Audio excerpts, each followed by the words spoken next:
หมอนิ่งพี่น้องสบายดีตอนเช้าพี่น้องเอ๋ยมาพบพ่อกันอีกแล้วมักละมุดพี่น้องมักละมุดจ้ะมากละมุดดูเป็นเยอะแยะละมุดไข่ห่านละมุดไข่ห่านจ้าตะมุตะมิเนี่ยพอได้กลิ่นพี่น้องเอ๋ยเป็นหลายก็ประมาณบ่หลายเนาะต้นมันก็บ่ใหญ่หลายเด้แต่มันมาเป็นตอนมันโอเคอยู่ต้นหับน้ำหนักได้หลายอยู่พี่น้องนี่เป็นห้อยอุ่นตูอุ่นต้นพอได้เมืองเนาะนี่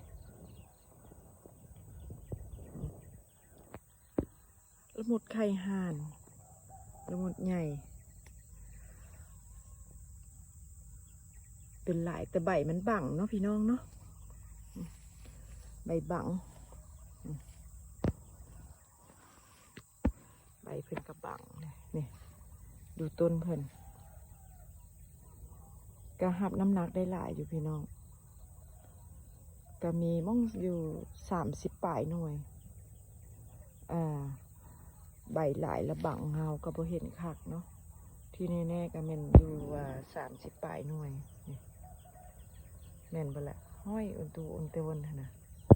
เห็นแล้วก็ภูมิใจพี่น้องเอ๋ยเพราะว่าเฮาปลูกเองกับมือเนาะส่วนสิได้ซ้ำนี้ก็หลายปีพี่น้องเอ๋ยส่วนโตของข้าพเจ้านี่มันหลายปีเพราะว่าส่วนสิได้กินได้ปลูกเนาะเฮาก็ฮู้ใจว่าปลูกยังไงเฮ็ดยังไง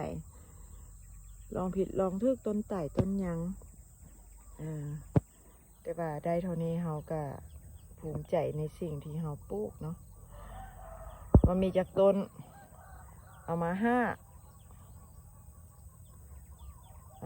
ต้นบอกคือว่าเอามา3 ต้นเนี่ยนะเพราะว่าเหลือ2 ต้นตายไป3 ต้นแล้วก็ตายไป2 ต้นเนาะโอเคพาพี่น้องมาเบิ่งละมุดละไม้ใบบังนะพี่น้องใบบังต้นบังต้นแม่นเบิดแล้วนี่นะพี่น้องห้อย